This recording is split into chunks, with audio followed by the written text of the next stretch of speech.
Today we're going to configure our Bitcoin node to run over Tor. Tor allows anonymous traffic over the internet to promote privacy and also censorship resistance. And if you don't know much about it, check out torproject.org to read more about this. So why do you want to run your Bitcoin node over Tor? So there's three main reasons that I can think of. The first is that it hides your IP address from the outside world. So, if you're really into cryptocurrency, you should probably be embracing a little bit of privacy here. You don't want people to be able to look up and know that you're running crypto nodes, and theoretically you might be a target for attack if they find that out. So this sort of hides your IP address from the outside world. The second thing is that you don't need to worry about setting up firewall, port forwarding. You don't have to do router configuration. Essentially, this allows you to create a Tor service, which then bypasses all of that stuff. So it's actually a little bit easier to set up than a standard node if you got your router and your internet service provider. So it's actually a little bit easier in that respects. And then the third thing is it promotes privacy for others to be able to connect into your node over a Tor service. And so this allows, essentially it allows third parties or other people to connect to your node and get information about the Bitcoin network and preserve their privacy as well. One question when you're setting this up that you need to sort of think about is, how private do you want to make your connection? So there's a group of nodes running on the open internet that is just routing over normal TCP traffic, and then there's a group of nodes routing through Tor, and all of the traffic is anonymized.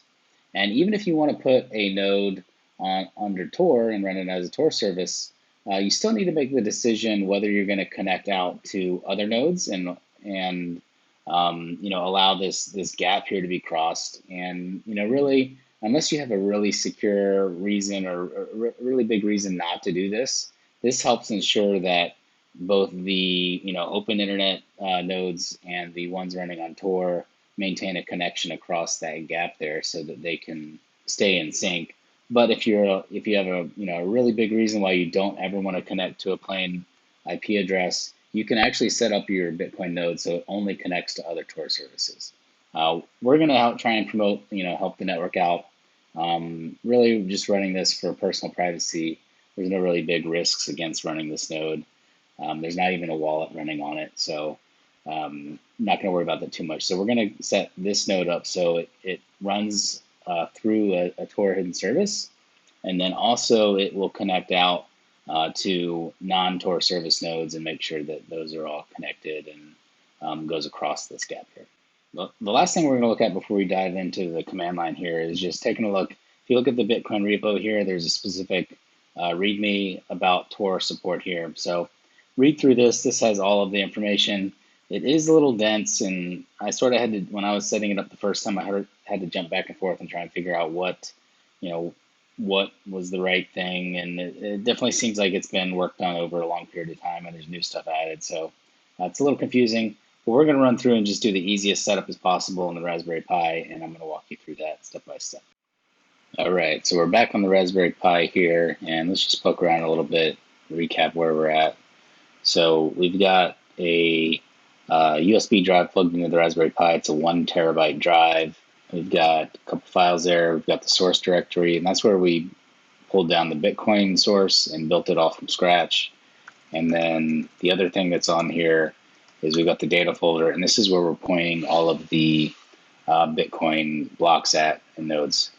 The other thing that we have going on here is we're using a screen. So Bitcoin's just running in a separate screen, and I can attach to that just by doing the X command, and we can see it here. So it's connected, it's on the latest block. And so this thing's running in a background screen. I can hit Control-A-D to get back out of that. And so I can go in there and look at that when I want. Okay, so first thing we need to do is get Tor installed. And we're going to do that by doing sudo apt get. Let's just update everything first. Okay, and then when all that's done, we're going to do sudo apt get install Tor. So we're going to get that going.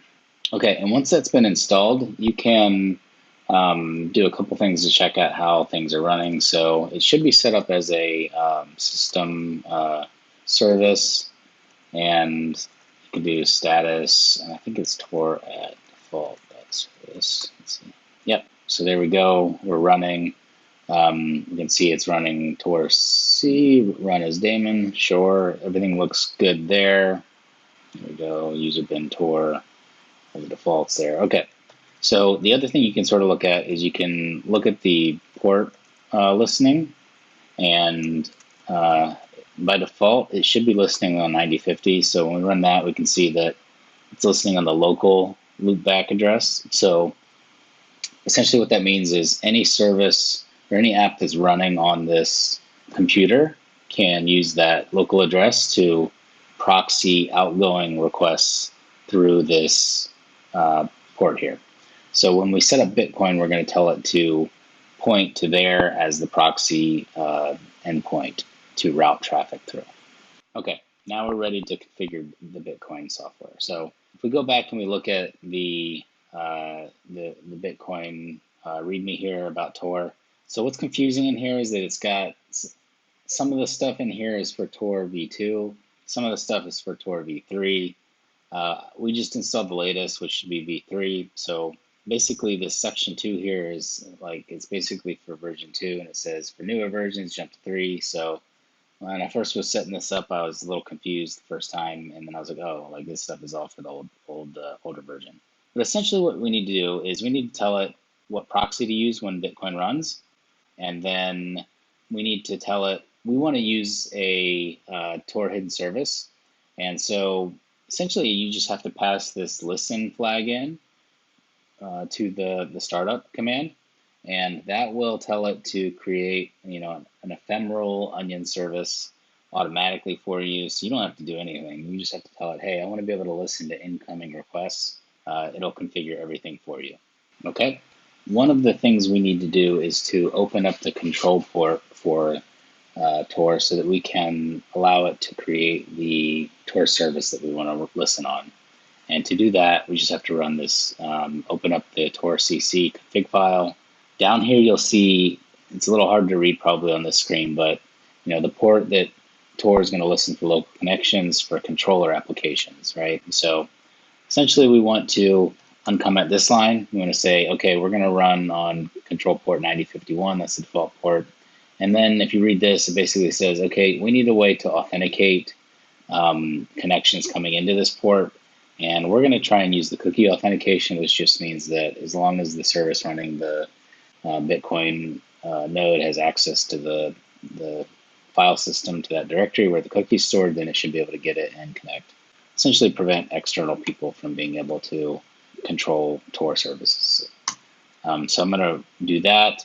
I believe I need to restart Tor, sudo systemctl, restart Tor at default.service.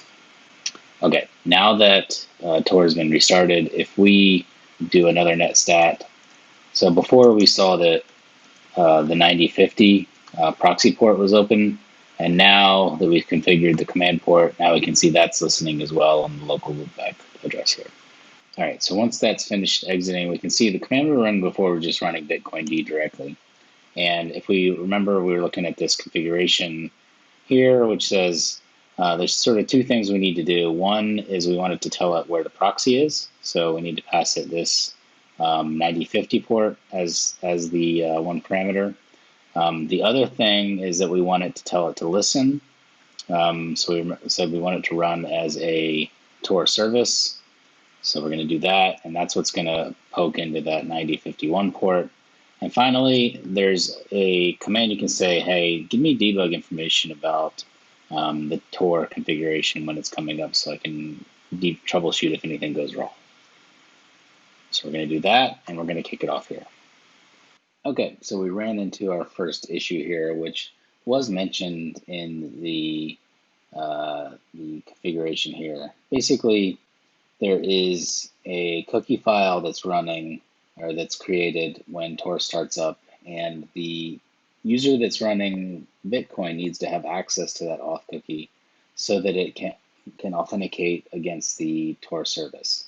Essentially what that means is if we did an ls on this directory here, we can see that there is the user group deviantart, and so essentially we just need to add the current user, the account that's going to be running the Bitcoin service against that group so that it can access that authentication cookie. Okay, so we're going to add the Pi user to the deviantart group. And again, we'll just take a look at that real quick. So the current groups that I'm in right now, are these, and if we looked at the folder again here, you can see the deviantart group is the one that has access to that control cookie here, right? So to do that, we're going to do sudo user mod -add the group, and it is the group name first, deviantart, and my username. And we'll verify that here. It's not there yet because I need to reboot to pick up that new change. Okay, and after the reboot, we can run groups again, and we can see that I've been added here. So what we're going to do is we're going to create another screen. So right now we don't have any screens because we rebooted. So we're going to do screen-msl Bitcoin. Since we're already in the Bitcoin directory, we're going to run that. There we go. Okay. So now we're going to zoom out here so we can see it a little bit better. When it comes up, it's going to look at the database, check everything's good, and then it's going to try to start. So we'll see what it says about Tor. All right, so it looks like we've got cookie authentication.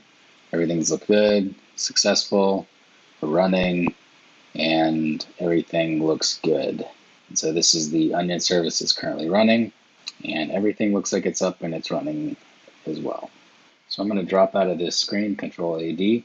Okay, one last thing just before we close up is that you can run the Bitcoin CLI command and get the peer info, and that gives you all the information about all the peers you're connected to.